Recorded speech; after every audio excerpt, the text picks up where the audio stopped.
성경 말씀 에베소서 6장 13절에서 17절, 오늘 천신갑주 마지막 하나님의 말씀의 검에 대해서 말씀을 드리겠습니다. 에베소서 6장 13절에서 17절,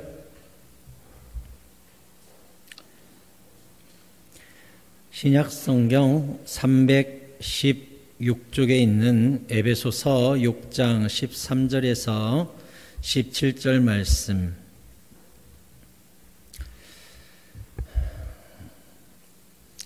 찾으셨으면 다 함께 한 목소리로 읽겠습니다. 시작. 그러므로 하나님의 전신갑주를 취하라.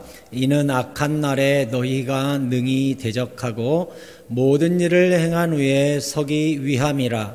그런즉 서서 진리로 너희 허리띠를 띠고 의의 호심경을 붙이고 평안의 복음이 준비한 것으로 신을 신고 모든 것 위에 믿음의 방패를 가지고 이로써 능히 악한 자의 모든 불화살을 소멸하고 구원의 투구와 성령의 검 곧 하나님의 말씀을 가지라. 아멘. 17절 말씀만 같이 한 번 더 읽지요. 시작.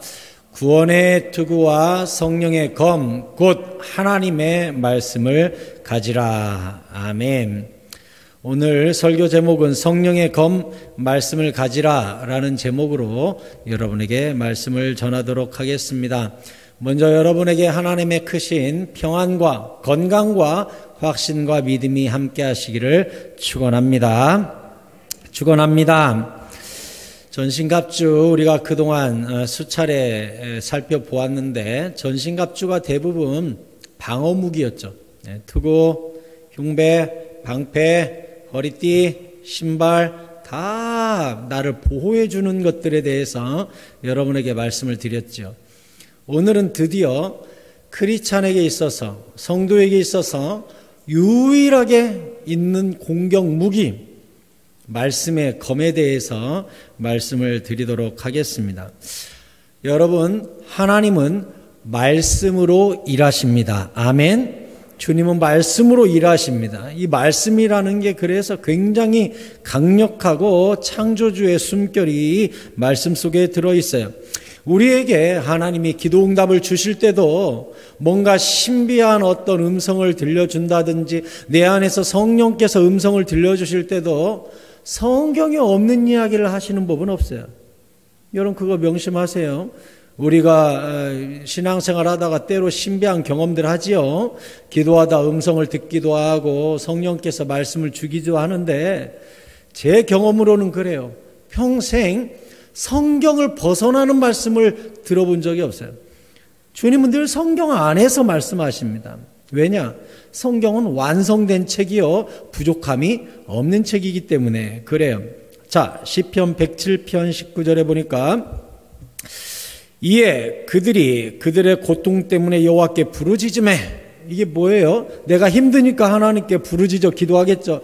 하나님 나 좀 도와주세요. 나 좀 건져주세요. 내가 힘들어요. 하나님께 부르짖었어요. 그랬더니 하나님께서 그들의 고통에서 그들을 구원하셔요. 아멘입니까? 우리를 구원해 주십니다. 그런데 어떻게 해요? 20절에 그가 그의 말씀을 보내서 그들을 고치시고 위험한 지경에서 건져주신다는 거예요. 우리가 위험한 지경이 있을 때 우리가 부르짖어 기도하면 하늘에서 동아줄이 내려옵니다. 그래서 우리로 하여금 붙잡고 나오게 만듭니다. 그런데 하늘에서 내려오는 그 응답의 동아줄이 성경이 뭐라고 이야기하고 있어요? 말씀을 보내서. 오늘 밤 여러분이 하나님께 부르짖어 간구하실 때에 하나님의 말씀이 들리는 밤이 되기를 축원합니다. 게임 끝난 거예요. 말씀이 들렸다? 끝난 거예요. 우리는 그렇다면 언제까지 기도해야 될까요? 언제까지 부르짖어야 될까요? 말씀이 들릴 때까지. 내가 너와 함께 하느니라. 내가 너를 사랑하느니라. 머지 않았느니라. 라는 한마디만 들리면 끝나는 거예요. 아멘하고 나가면 되는 거예요. 우리가 잘 알다시피 한나도 아이 좀 낳게 해달라고 그렇게 기도하고 너무 애통 터지니까 입만 딸싹 기도하니까 엘리가 와서 술 좀 끊어라. 아닙니다. 이 계집종이 하나님께 원통함이 많아서 이렇게 부르짖고 있습니다. 술 먹은 게 아닙니다. 엘리가 네 마음의 소원을 하나님이 응답해 주시길 원하노라 했더니 한나가 그걸 뭘로 받아버렸어요? 오늘 금방 읽었던 시편 말씀대로 보자면 한나가 엘리가 한 말을 뭘로 받은 거예요? 하나님의 말씀으로 붙잡아 버린 거예요. 아멘. 그리고 문 열고 나가면서 얼굴에 옛날 성경에는 수색이 없으니라, 오늘 성경에는 근심빛이 없으니라, 그 말을 하나님의 말씀으로 덥석 붙잡고 집에 웃으면서 가버렸다 이거예요. 그랬더니 가자마자 사무엘을 출산하고, 사무엘 출산한 다음에 사무엘 성전에 바쳤더니 그 다음 애를 여러 더 주잖아요. 하나님이. 이 모든 기적의 출발에는 한나의 믿음이 있었는데 한나가 무엇을 붙잡았다고요? 하나님의 말씀을 붙잡아 아멘 하고 내 걸로 잡아버린 거예요. 끝나버렸어요. 응답이. 하나님은요, 우리에게 기도의 응답을 시작하시는 방법이 바로 이 말씀이에요. 그러니까 우리가 간구할 때 하나님께 무엇이라고 간구하는 것이냐? 하나님, 말씀하옵소서. 종이 듣겠나이다. 한 말씀만 주시옵소서. 내가 붙잡을 수 있는 마음 하나, 말씀 하나 주시옵소서. 오늘 설교를 통해 더도 말고 덜도 말고 한 말씀만 내 심장에 꽂아 주시옵소서. 끝난 거예요. 그러면 오늘 밤에도 주님의 놀라운 말씀이 여러분의 심령 골수에 꽂히는 밤이 되기를 축원합니다. 시편 119편 105절에 같이 읽겠습니다. 시작. 주의 말씀은 내 발의 등이요 내 길의 빛이니이다. 아멘. 내가 캄캄한 데 놓여가지고 어디가 길입니까? 주님, 내가 어디로 가야 됩니까? 주여, 내가 무엇을 선택해야 됩니까? 했을 때 주님 말씀을 탁 보내주시는데 그 말씀이 뭐가 돼버린다고요? 등불과 빛이 돼서 어둠이 확 사라지고 미로 속에 있는 것 같은 내 삶에 이정표가 보이고 목표점이 보이고, 불만 보이면 아무리 길 잃어버린 사람도 찾잖아요. 아무리 힘들어도 불만 보이면 희망이 있는 거잖아요. 우리가 아무리 어둠 속에 있어도요, 말씀의 빛이 딱 비추면 끝난 거예요. 할렐루야.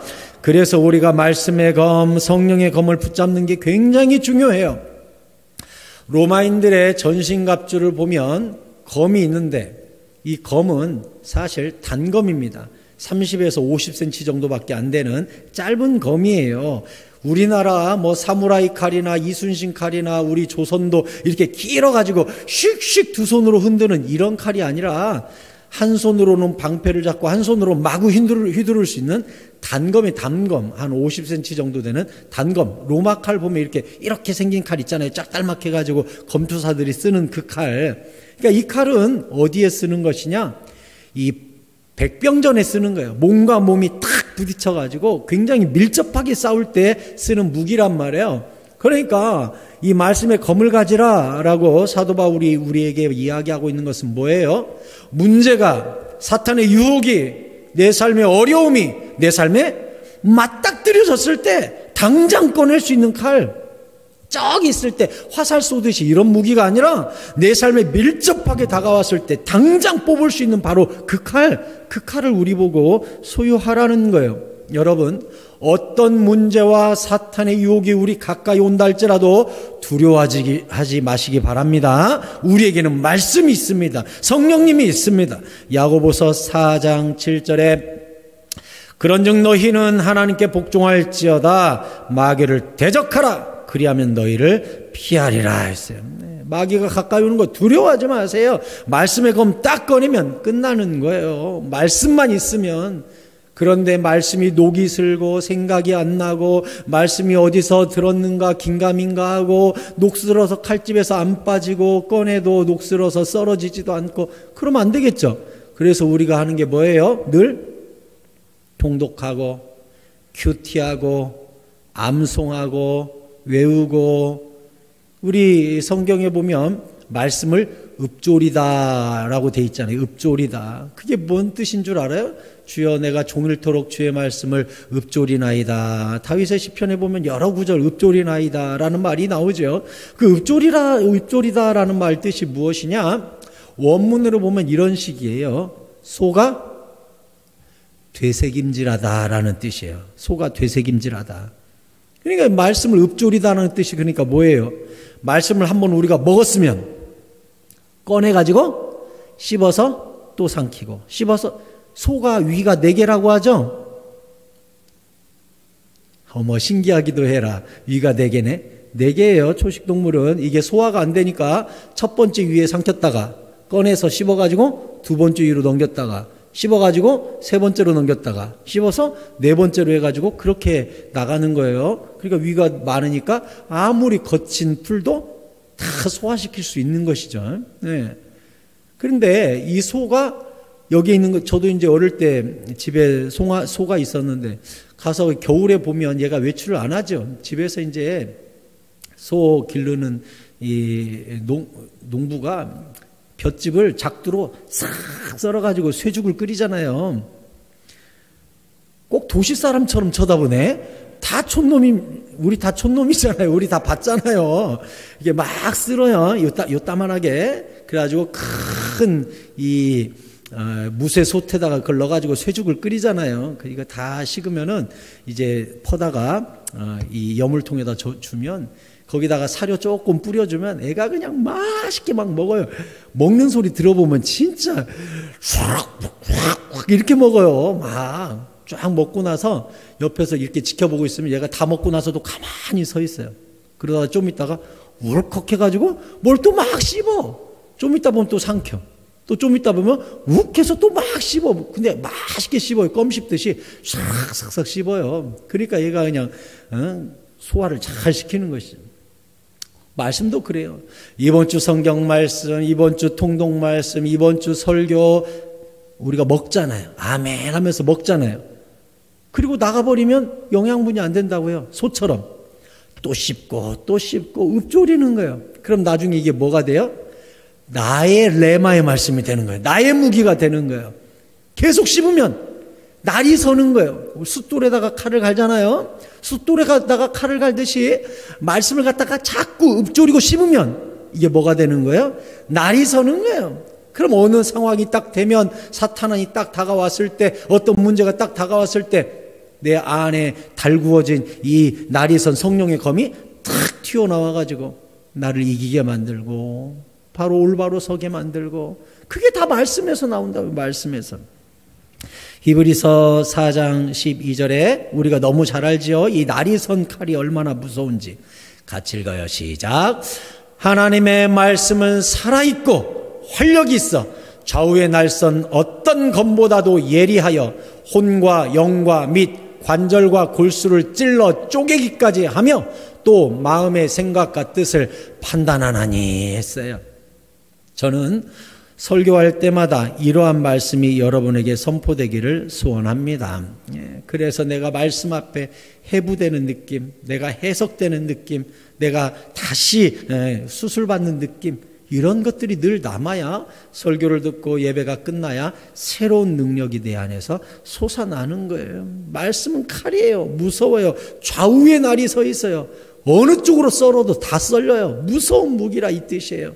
마음의 생각과 뜻까지 다 판단하는 영과 및 관절까지 영혼까지 치료하는 칼. 얼마나 무서워요. 얼마나. 이런 능력의 말씀. 이 능력의 말씀을 제가 되뇌이고 씹어야 된다라고 이야기했는데 성경에 에스겔 선지자는 예언서를 썼지요. 어마어마한 예언서예요. 에스겔서의 끝을 알 수가 없다고 이야기할 만큼 에스겔서는 굉장히 깊어요. 또 계시록하고도 연결되어 있는 굉장히 어려운 말씀이기도 해요. 그 어려운 말씀을 이스라엘 백성에게 선포하기 전에 하나님이 에스겔서 앞부분에 에스겔을 먼저 불러요. 에스겔아 이리 와봐라 해가지고 앞부분에 에스겔을 말씀의 선지자로 부르셨는데 그 부르시는 장면을 한번 보면 에스겔서 2장이에요. 7절부터 보면 이제 말씀을 전해야 될 대상이 굉장히 패역한 자래요. 이스라엘 백성 그들은 심히 패역한 자다. 그들이 듣든지 아니 듣든지 너는 내 말로 고해야 된다. 외쳐야 된다. 야 에스겔아 이리 와봐라 하고 이제 에스겔을 그 험악한 어둠의 세계에 말씀을 선포하는 자로 불렀어요. 그런 다음 뭐라고 하셨어요? 8절에 너 인자야 에스겔아 내가 내게 이르는 말을 듣고 그 패역한 족속같이 패역하지 말고 네 입을 벌리고 내가 내게 주는 것을 먹어라. 그러니까 하나님께서 내 음성을 듣고 입 벌려봐. 내가 너한테 먹을 것을 먼저 줘야겠어. 먹으래요. 뭘 먹였어요? 9절에 내가 보니 보라 한 손이 나를 향하여 펴지고 손 하나가 이렇게 나왔다는 거예요. 환상 중에. 근데 이 환상 중에 보라 그 안에 두루마리 책이 있더라. 손 하나가 쑥 나왔는데 이 손에 두루마리 책 하나가 있다는 거예요. 이게 뭐예요 지금? 아까 8절 다시 보여주세요. 8절에 있는 내가 내게 이르는 말을 듣고 이걸 먹어야 된다라고 이야기한 하나님의 말씀이에요. 말씀. 다시 9절 두루마리 책 하나님의 말씀을 하나님이 들고 왔어요. 10절 그가 그것을 내 앞에 펴시니 그 안팎에 글이 가득히 적혀 있어요. 이게 뭐예요? 하나님의 예언과 선포해야 될 하나님의 말씀. 그 위에 애가와 애곡과 재앙의 말이 기록되어 있더라. 그러니까 이스라엘 백성한테 순종하지 않으면 이런 재앙이 떨어진다라고 이야기한 하나님의 예언이 거기 다 적혀 있는 거예요. 그 다음 9절 3장 1절에 또 그가 내게 이르시되 인자야 너는 발견한 것을 먹어라. 너는 이 두루마리를 먹고 가서 이스라엘 족속에게 말하거라 하시기로 내가 입을 쩍 벌렸더니 그가 그 두루마리를 내게 먹이셨대요. 두루마리를 먹어라 하고 먹였대요. 내게 이르시되 인자야 내게 주는 이 두루마리를 내 배에 넣으며 내 창자에 채우라. 이게 뭔 뜻일까요? 씹을 뿐만 아니라 내 속에 채워라. 이게 뭔 뜻이에요?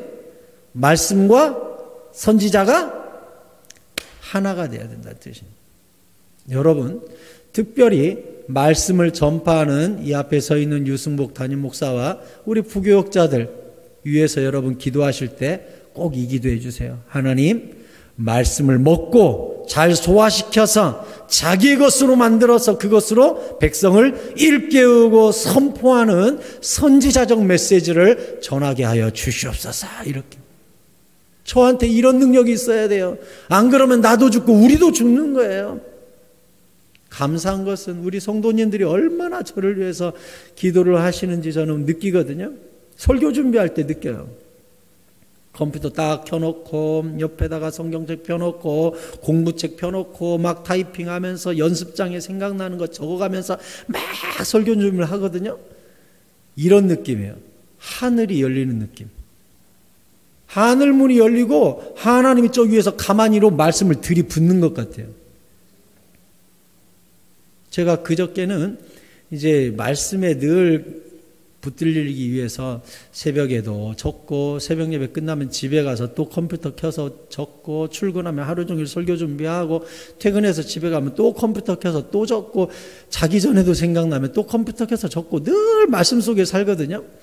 그러다 보니 컴퓨터에 이제 막 설교를 적잖아요. 어떤 게 하나 딱 떠오르면 하나님이 이런 메시지를 주셨네 하고 막 적고 적을 거 아니에요. 제 컴퓨터 바탕화면에 설교를 얼마나 적어놨든지 그저께는 아이고 너무나 설교를 많이 만들어놨네. 이제 달달이 좀 분류 좀 하자 하고서는 이건 7월 달에 이건 8월 달에 해야지 하고 쭉 카테고리를 잡아봤더니 올해치 설교를 다 해놨어. 물론 또 만지고 고민하고 묵상하고 씹어먹는 과정이 있겠지만은 하나님이 1년치 설교를 이미 다 줬어요. 다 줬어. 얼마나 신기해요. 막 생각나는 대로 막 묵상하고 적다 보니까 하나님이 올해 1년치 곡간에다가 벌써 다 채워주셨어요. 이제 요리만 잘해서 우리 성도님들한테 이렇게 제가 먹여드리기만 하면 되는 거예요. 얼마나 신기해요. 그저께 바탕화면을 정리하면서 얼마나 행복한지. 이렇게 말씀이 풍요하구나. 말씀이 끝도 없구나. 하나님 참 감사하구나. 얼마나 좋은지. 저도 그거 읽기만 해도 내가 은혜가 되니까 또 얼마나 좋겠어요. 내가 만든 말씀이 아니라 주님이 주신 말씀이니까 나도 이렇게 읽다 보면 아멘 아멘 얼마나 좋은지 몰라요.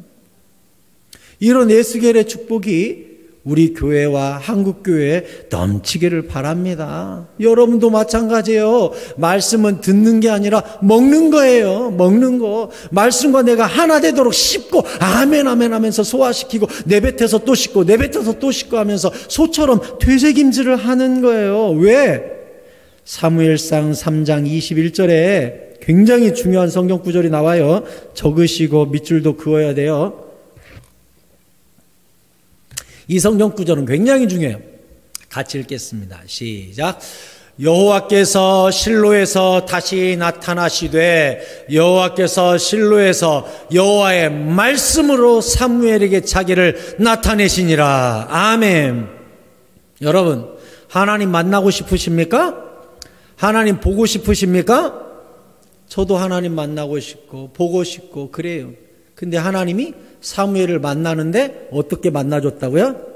말씀으로 자기를 나타내시고 말씀으로 만나셨다고요. 그러니까 우리가 하나님을 만난다는 것은 말씀과 만나는 거예요. 왜? 요한복음 1장 1절에 이유가 나오죠. 태초에 말씀이 계시니라. 이 말씀이 하나님과 함께 계셨으니 이 말씀은 곧 하나님이시니. 이 말씀이요, 하나님이에요, 하나님. 그러니까 말씀을 깨닫는다는 건 하나님을 아는 거예요. 그러니까 이 깨달아진다는 게 얼마나 큰 축복인지 몰라요. 말씀이 들린다, 설교가 들린다, 엄청난 축복인 줄 믿습니다. 말씀이 들리는 것 자체가 하나님을 만나는 거, 하나님을 경험한다는 거예요. 이게 보통 일이 아니에요. 말씀이 들린다는 게. 호세아 6장 3절에 같이 읽을까요? 시작. 그러므로 우리가 여호와를 알자. 힘써 여호와를 알자. 그의 나타나심은 새벽빛같이 어김없나니 비와 같이 땅을 적시는 늦은 비와 같이 우리에게 임하시리라 하니라. 아멘. 우리가 여호와를 알되 힘써 여호와를 알아야 되는데 하나님을 아는 방법이 뭐예요? 어떻게 하면 그럼 하나님을 알 수 있어요? 이 말씀이 곧 하나님이라고 아까 요한복음 1장 1절에 써 있었죠? 그럼 우리가 하나님을 힘써 아는 방법이 뭐예요? 말씀을 힘써 깨닫고 읽고 순종하면 그게 바로 주님을 아는 것이고 주님과 동행하는 거예요. 그 사람이 주님과 사귐이 있는가? 그 사람이 주님과 친밀한가? 무엇을 보고 알 수 있어요? 그 사람이 얼만큼 말씀과 함께 사는가를 보면 그게 바로 곧 하나님과 함께 사는 거예요. 오늘날 성도들이 성경을 참 안 읽어요. 참 안 읽어요. 제가 기본적인 이야기를 해도 성경에 그런 이야기가 있었나? 하시는 분도 많아요. 저는 한번 이제 언젠가는 제가 합니다. 우리 새사랑교회 수련회를 4박 5일이든 길게 희망하시는 분들 여름에 휴가다 생각하고 기도원에 딱 데려가든지 할 거예요. 무슨 수련회냐? 성경 일독 수련회. 시작하면 수련회 끝날 때까지 성경 일독하고 오는 수련회를 하려고 제가 맘먹고 있어요. 언젠가 한다 내가 생각하고 있어요. 왜? 안 읽으니까 그때라도 가서 한번 일독하고 오려고요. 성경 일독 수련회를 제가 계획하고 있다니까요. 아침에 딱 눈 뜨면 성경 읽고, 아침밥 먹고 성경 읽고, 점심 먹고 성경 읽고, 저녁 먹고 성경 읽고, 기도회하고 자고, 또 아침에 일어나면 성경 읽고, 쫙일 성경만 읽다가 오는 수련회를 한번 하고 싶어요. 그때라도 우리가 성경 일독 한번 하게. 좋아요? 왜요? 여호와를 알되 힘써서 알으래요. 침노해야 된대요. 도전해서 주님을 막 배워야 된대요. 모르면은 설교를 해도 뭔 소린고 하잖아요. 그런데 그 성경 일독이라도 해놓으면 맞아, 해가 멈췄었어. 맞아, 다윗이 돌팍 들고 갔었어. 알아야 설교에 아멘을 하지요. 그렇잖아요. 그래서 제가 언젠가는 우리 성도들하고 꼭 성경 일독 수련회를 해야겠다 이렇게 생각을 하고 있어요. 힘써 여호와를 알아야 되는데, 그럼 여호와를 힘써 알고 말씀을 분석하고 아멘하고 깨달으면 무슨 일이 우리 삶에 생기냐고요. 로마서 10장 17절에 굉장히 중요하지요. 역시 같이 읽겠습니다. 시작. 그러므로 믿음은 들음에서 나며 들음은 그리스도의 말씀으로 말미암았느니라. 아멘. 우리가 말씀을 읽고 듣고 배우고 순종하면 어떻게 된다고요? 믿음이 생긴다는 거예요. 여기에. 왜? 말씀을 해봤더니 돼. 말씀대로 순종했더니 열매가 생겨요. 그러니까 이거 진짜네. 그 다음부터는 여기에 한 말씀만 딱 들어와도 믿음이 막 또 해봐야겠네. 믿음이 여기에 차곡차곡 쌓이는 거예요. 순종한 분량만큼 믿음이 쌓여버리는 거예요. 얼마나 놀라워요. 듣고 순종하면 믿음이 막 생기니까, 옛날에 이만큼 1달란트 일을 하던 사람이 믿음이 생기고 나니까 이제는 5달란트, 10달란트, 100달란트 일도 능히 해내는 일꾼이 되더라 이거예요. 이게 바로 그리스도를 아는 지식에서 자라가라 말씀하신 성경 말씀의 뜻인 줄로 믿습니다. 자라가라, 지식에서 자라가라. 이게 뭐예요? 말씀을 끊임없이 듣고 순종해보고 열매 맺고, 그러면 지식과 믿음이 자라가는 거예요. 어디까지? 결국은 그리스도의 분량에까지 자라는 거예요. 우리가 그렇게 목표를 삼고 늘 말씀에 창념하고 아멘하고 믿고 순종하는 가운데 말씀이 능력이 될 수 있기를 바랍니다. 여기 나오는 말씀은 원문에 보면 레마라고 되어 있어요. 우리가 로고스와 레마를 구별하는데 특별히 엄격하게 구별되지는 않습니다. 때로는 병행해서 쓰이기도 해요. 그런데 일반적으로 레마는 굉장히 개인적인 말씀을 레마라고 하고, 로고스는 이 성경을 통칭하는, 하나님 입에서 나온 모든 말씀을 통칭할 때 로고스라고 이야기해요. 그러니 아까 요한복음 1장 1절에서 말씀이 육신이 되어 우리 가운데 거하심에 라고 나와 있는 그 말씀은 뭘 것 같아요? 로고스일까요? 레마일까요? 로고스죠. 그 말씀, 그 크신 말씀이 사람이 돼서 오셨으니까 여기서는 원문에 보면 로고스로 나와요. 근데 오늘 성경에 나오는 말씀의 검, 이 말씀의 검은 로고스일까요? 레마일까요? 레마로 나와요. 내 거니까. 그래서 성경을 그렇게 무자르듯 분명하게 구분할 수는 없으나, 분명한 건 성경에 있는 이 로고스를 내 것으로 붙잡으면 레마라고 구별하시면 쉽겠어요. 그러면 여기서 나오는 레마의 말씀은 뭐겠어요? 너가 말씀을 믿고 순종해서 너의 검으로 만들라는, 너 거 검으로 만들라는 거예요. 순종해본 말씀, 믿어본 말씀, 남의 것을 빌려오는 칼이 아니라 내 손에 익숙한 내 말씀, 순종해봤더니 칼이 잘 들었던 그 경험이 쌓인, 연륜이 쌓인 내 칼이 있어야 되는 거예요. 내 칼. 다시 말해, 말씀에 익숙하고 말씀에 능해야 된다는 것을 여러분에게 말씀드리는 거예요. 여러분, 다윗이 골리앗과 싸우러 나갈 때 모습을 볼까요? 사무엘상 17장 37절부터 보면 사울이 다윗을 불러다가 이제 다윗이 골리앗과 싸우러 갑니다. 또 다윗이 이르되 여호와께서 나를 사자의 발톱과 곰의 발톱에서 건져내셨은즉 나를 이 블레셋 사람의 손에서도 건져내시리이다. 누구예요? 골리앗 손에서도 건져낼 겁니다. 사울이 다윗에게 이르되 가라, 여호와께서 너와 함께 계시기를 원하노라. 이에 사울이 자기 군복, 제가 지금 전신갑주 설교하고 있기 때문에 이야기하는 거예요. 사울이 자기 군복을 벗었어요. 야, 네가 이거 입고 가. 노투구도 그의 머리에 씌우고 그에게 갑옷도 입히고, 39절 다윗이 칼을 군복 위에 차고, 어때요? 왕의 것이에요. 왕의 것. 그러니까 칼도 최고급, 투구도 최고급, 갑옷도 최고급입니다. 누구 거니까? 사울 왕 거니까 최고급이에요. 아마 이스라엘에서 제일 잘 드는 칼을 줬어요.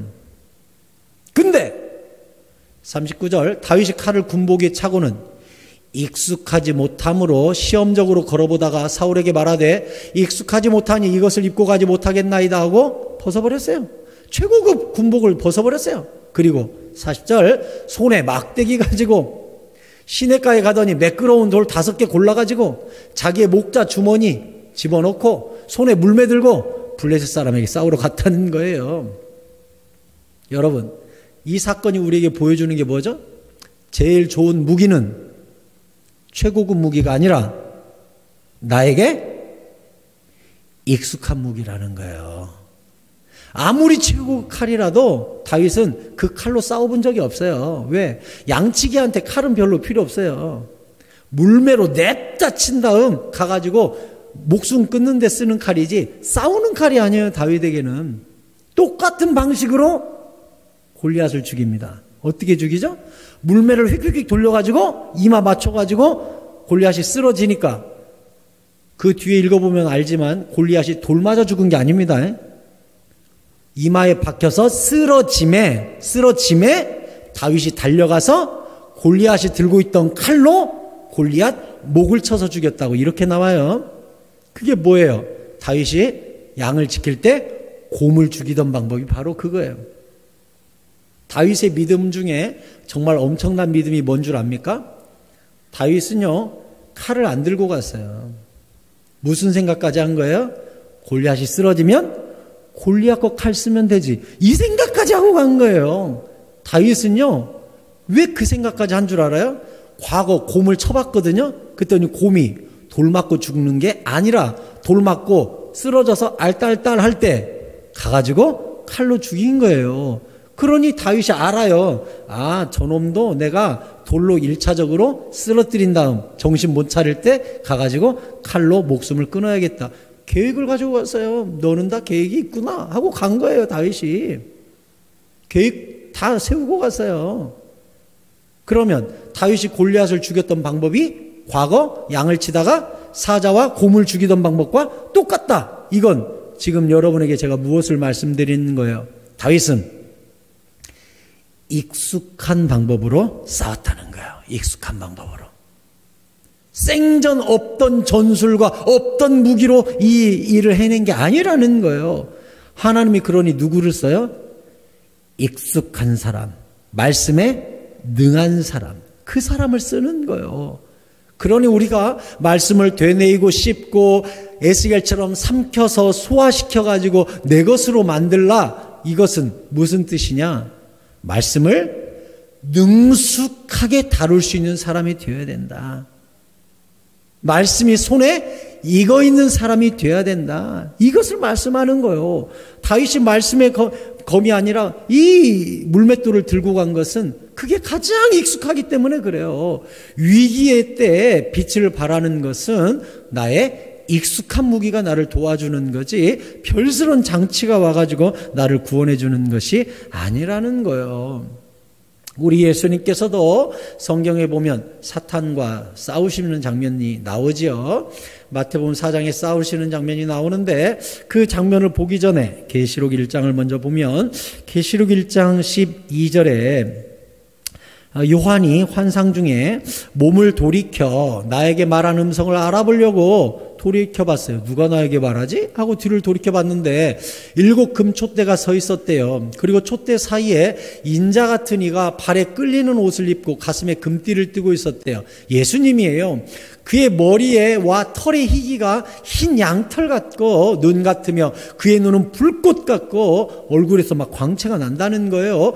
그의 발은 풀무불에 단련한 빛난 주석 같고, 사실은 이 모든 것을 한마디로 이야기하자면 예수님의 온몸에서 광채가 뿜어져 나오는데 그 위력 앞에 감당을 못할 정도의 빛이 쏟아져 나왔다는 것이죠. 15절에 그의 발은 풀무불에 단련한 빛난 주석 같고 그의 음성은 많은 물소리 같으며, 저의 간증입니다마는 저는 예수님의 목소리를 꿈속에서 들어봤고 다윗의 목소리도 꿈에서 들어봤는데 이 많은 물소리가 뭔 뜻인지 저는 정확히 알아요.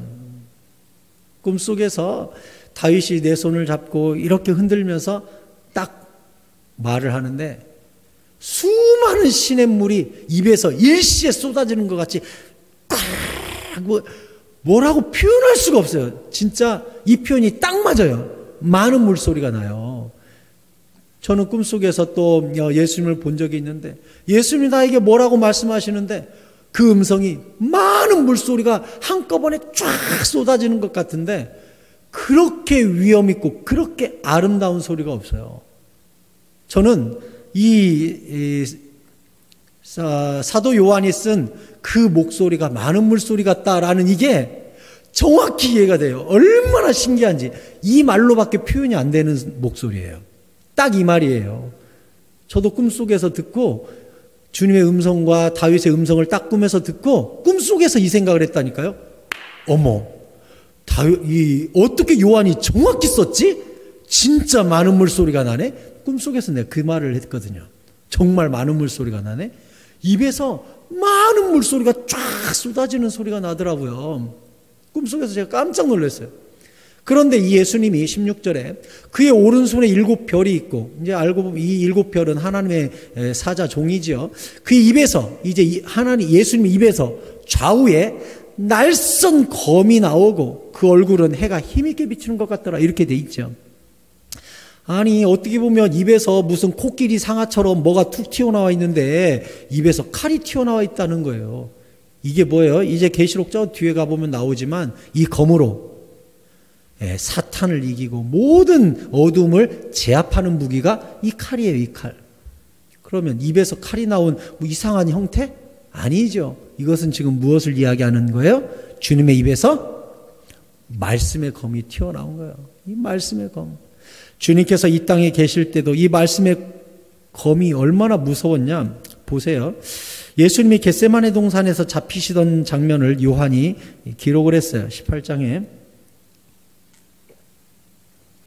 가룟 유다가 군대와 대제사장들과 바리새인들에게 가서 얻은 아랫사람들을 데리고 등과 횃불과 무기를 가지고 예수님 잡으러 왔어요. 뭐 들고 왔다고요? 등, 횃불, 무기, 막 칼, 뭉치, 철퇴 같은 것들 들고 예수님 잡으러 왔거든요.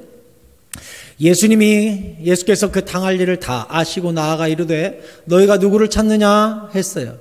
대답하되 나사렛 예수라 하거늘 이르시되 내가 그니라. 나다. 옛날 성경에는 내가 그로라 했어요. 내가 그로라. 나니라. 그를 파는 유다도 그들과 함께 섰더라. 예수께서 그들에게 내가 그니라 하실 때 그들이 물러가서 땅에 엎드러지는지라.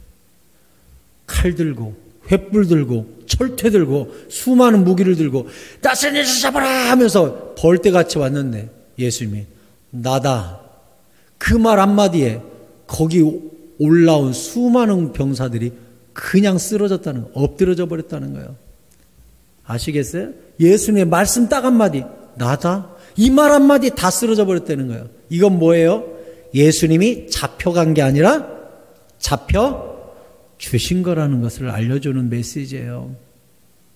이때 엉뚱하게 베드로는 검을 빼서 말고의 귀를 치죠. 그때 예수님이 뭐라 그랬어요? 베드로야, 내가 12영이나 되는 하늘의 천사들을 부를 권세가 없는 줄 아냐? 거기서 말하는 영, 12영, 그 한 영이 한 군단이거든요. 로마의 한 군단은 6,000명이에요. 12영이면 72,000의 하늘 군대를 내가 끌어올 수 없는 줄 아냐? 이렇게 주님이 말씀하셨어요. 아니, 끌어올 필요도 없죠. 예수님 말 한마디면 거기 수많은 군대가 다 일시에 쓰러질 지경에 말씀의 검, 위엄이 그 입술에 있는데. 자, 예수님은 사탄하고 마태복음 4장에서 싸우셨습니다. 1절에 그때 예수께서 성령에게 이끌려 마귀에게 시험을 받으러 광야로 가셨고 40일을 밤낮으로 금식하신 후에 줄이셨습니다. 시험하는 자가 예수께 나와 이르되, 이 사탄이 와가지고 네가 만일 하나님의 아들이거든 명하여 이 돌들로 떡덩이가 되게 하라. 예수께서 대답하여 이르시되 기록되었으되 사람이 떡으로만 살 것이 아니요. 명심하십시오. 시험 3개가 나오는데 첫 번째 시험을 예수님이 답변하실 때 뭐라고 답변했어요? 기록되었으되. 이게 뭐예요? 구약. 신명기 있는 말씀을 인용해서 뭐라고? 신명기에 있는 말씀으로 사람이 떡으로만 살 것이 아니요 하나님의 입으로부터 나오는 모든 말씀으로 살 것이니라 하였느니라 하고 사탄을 신명기에 있는 칼을 뽑아다가 제압을 해요. 이에 마귀가 예수를 거룩한 성으로 데려다가 성전 꼭대기에 세우고 이르되 네가 만일 하나님의 아들이거든 뛰어내려라. 기록되었으되. 사탄도 지금 뭐 들고 왔어요? 예수님의 기록되었으되 하고 신명기 말씀 꺼내니까 사탄도 똑같이 말씀을 가져왔어요. 뭐래요? 그가 너를 위하여 그의 사자들을 명하시리니 그들이 손으로 너를 받들어 발이 돌에 부딪히지 않게 한다고 기록되지 않았냐? 이게 어디 말씀이에요? 시편 말씀이에요. 그러니까 우리가 알아요. 사탄도 성경 읽어요. 사탄도요, 성경 다 알아요. 빠삭해요. 가지고 성경 말씀 갖다가 예수님한테 들이댔다니까요. 얘가 참 못된 놈이죠. 7절에 예수께서 이르시되 또 기록되었으되. 어설픈 말씀 들고 오니까 예수님이 더 강력한 말씀을 꺼내서 주 너의 하나님을 시험하지 말라고 하지 않았냐 하고서 또 말씀을, 신명기 말씀을 또 꺼냈어요. 마귀가 또 그를 데리고 지극히 높은 산으로 가서 천하만국과 그 영광을 보여주면서 이르되 만일 내게 엎드려 경배하면 이 모든 것 너에게 줄게. 이렇게 또 얘기했어요. 10절에 이에 예수께서 말씀하시되 사탄아 물러가라 하면서 또 뭐래요? 기록되었으되 너의 하나님께 경배하고 다만 그를 섬기라고 하지 않았냐. 이에 마귀가 예수를 떠나고 천사들이 나와서 수종드니라. 이렇게 되어 있어요. 예수님이 3전 3승인데 3번 다 사탄을 제압하실 때 뭘로? 말씀의 검으로. 예수님은 우리가 복음서를 통해 알 수 있지만 이사야, 신명기, 율법서, 시편 모든 성경을 통달하고 계십니다. 무슨 말씀하실 때 보면 구약에 있는 수많은 칼을 꺼내가지고 능숙하게 다루시는 모습들을 우리가 복음서를 통해 확인할 수가 있어요. 예수님은 말씀에 능하셨다고요. 그렇기 때문에 사탄이 도망가고 천사들이 나와서 수종드는 왕의 위엄을 가질 수가 있었어요. 그 입에서 뭐가 나왔어요? 칼이 나오는 거예요. 우리도 말씀의 검을 가지라. 그러면 성경을 들고서 얏얏 이렇게 싸우라는 뜻이 아니에요. 이 말씀이 우리 입에서 능력으로, 고백으로 나올 때 그게 무기가 된다는 거예요. 사랑하는 성도 여러분, 말씀에 능하신 주의 자녀들이 되시기를 소원합니다. 제발 부탁해요. 말씀을 사랑하세요. 아멘 하세요. 읊조리세요. 때로는 외우세요. 통독하세요. 특별히 수요예배는 제가 마음 먹고 처음 수요 기도회로 바꿀 때부터 여러분에게 말씀드렸죠. 수요예배는 1시간 설교, 1시간 기도, 이렇게 2시간을 여러분 할애하고 오세요. 그래서 10시까지는 내가 기도하고 간다라는 심리적 마지노선을 가지고 오세요. 이렇게 이야기를 했는데 요즘 코로나다 뭐다 해서 제가 설교도 조금 한 20분 줄이고 기도에도 많이 줄어들었는데 코로나 사태가 진정되고 그러면 다시 우리 말씀의 야성, 기도의 야성을 회복할 수 있게 되기를 바랍니다. 우리 교회는 특별히 제자훈련이 있다든지 성경 공부가 따로 없잖아요. 그래서 저는 우리 교회 리더로서 무슨 생각을 가지고 있냐? 수요예배 나오는 모든 성도들을 1시간 동안 말씀으로 제자훈련 시켜 나간다라는 생각을 제가 지금 가지고 있어요. 그래서 여러분들이 보면 말씀을 한 구절 한 구절 여러분한테 씹어주면서 말씀의 깊은 곳까지 여러분을 인도하는 이유가 저는 이게 제자훈련이라고 생각해요. 수요예배만 잘 드려도 순종의 제자, 능력의 제자, 기도에 능한 자, 말씀에 능한 자로 거듭나는 일들이 우리 교회에 일어나게 해야겠다. 제가 그렇게 생각하는 거예요. 그래서 수요예배만큼은 다른 설교보다 길게 하면서 더 깊이 들어가서 제자훈련을 여러분에게 시키고 있는 거예요. 여러분, 이 제자훈련에 와서 아멘하고 또 제자의 깊은 기도를 하시고 여러분이 말씀과 기도에 능한 자가 되시기를 축원합니다. 따라서 하십시오. 말씀과 기도에 능한 자가 되자. 아멘.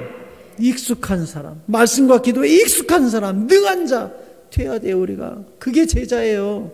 수요예배가요, 수요 기도회가요, 그 제자 훈련 받는 시간이에요. 때로는 말씀이 길고 때로는 기도 시간이 길지만 그 인고의 세월을 견뎌야 제자가 되죠. 제자의 삶은 좀 달라야 되지 않아요? 적어도 일주일에 1시간은 깊이 주님과 기도하는 교제의 시간, 1시간 정도 말씀 들으면서 끝까지 아멘으로 정신 멀쩡하게 있는 제자의 수준은 우리가 가져야 되지 않겠어요? 저는 우리 교회가 그렇게 되기를 바라고 특별히 수요 기도회가 제자훈련의 장이 되기를 소원합니다. 말씀을 맺겠습니다. 다윗은 하나님의 말씀을 이렇게 표현했습니다. 시편 19편 7절에 굉장히 보석 같은 말씀이지요. 시편 19편 7절 말씀.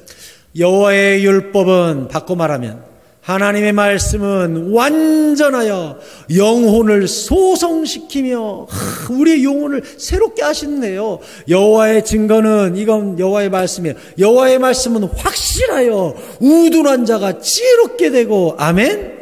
여호와의 교훈은 지금 율법, 증거, 교훈 각각 말을 바꿔놨지만 사실은 다 하나님의 말씀이에요. 하나님의 말씀은 정직하여 마음을 기쁘게 하고 여호와의 계명 또 말 바꿔놨지만 이것도 여호와의 말씀. 여호와의 말씀은 순결하여 눈을 밝게 하시도다. 아멘.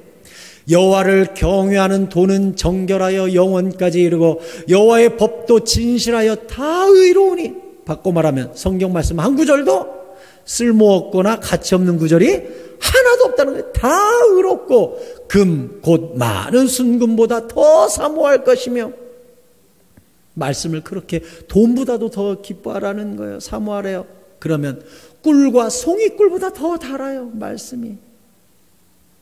여러분 설교가 달아본 적 있습니까? 아이고 오늘 말씀 다네. 그래야 돼요. 말씀이 늘 달아야 돼요. 내 안에 성령님이 기뻐하시는 말씀. 또 주의 종이 이것으로 경고를 받고 말씀 읽으면 말씀이 나에게 경고를 한대요. 승복아 그거 안 돼. 그거 하지 마. 이쪽으로 가야 돼. 가르쳐 준대요. 경고를 해준대요. 빨간불이 딱 켜지는 가지 마. 파란불 이쪽이야 하면서 신호등이에요. 말씀은. 그것으로 이것을 지킴으로 신호등을 지키니까 상이 크죠. 안전해요. 자기 허물을 능히 깨달을 자 누구리요? 여러분 우리가 우리 허물을 어떻게 깨달아요? 우리의 잘못을 어떻게 깨달아요? 우리 생각이 오염되어 있는 걸 뭘로 깨달아요? 나를 숨은 허물에서 어떻게 벗어날 수 있어요? 다 하나님의 말씀의 신호등, 말씀의 지시를 따라 우리가 새로워지고 우리 안에 어두움도 죄악도 다 분석할 수 있는 게 말씀의 검이에요. 13절 또 주의 종에게 고의로 죄를 짓게 말게 하사 그 죄가 나를 주장하지 못하게 하소서. 이게 다 어디서요? 말씀으로 깨닫는 거예요. 그리하면 내가 정직하여 큰 죄과에서 벗어나겠나이다. 이게 다 뭐예요? 말씀의 능력이에요. 말씀의 능력. 모쪼록 여러분이 말씀을 사랑하심으로 말미암아 아멘하심으로 말미암아 깨달으심으로 말미암아 읊조리심으로 말미암아 말씀의 검을 날카롭게 갈아서 말씀 가운데 우리의 영혼이 소성케 되고 우리가 지혜롭게 되고 우리 마음에 기쁨이 솟아나고 우리 눈이 밝아지고 우리 말씀이 더 순금보다 사모되어지는 역사가 우리 가운데 일어나기를 바랍니다. 우리 교회 늘 메시지와 말씀이 풍성해서 우리 양떼들이 토실토실 살찌고 병든 양이 하나도 없고 모두 다 건강하여서 말씀의 능력의 검을 다 붙잡고 어두움을 이기고 사탄을 물리치고 문제를 물리치는 능력 있는 성도, 말씀의 검이 시퍼렇게 살아있는 성도 다 되시기를 축원합니다. 축원합니다.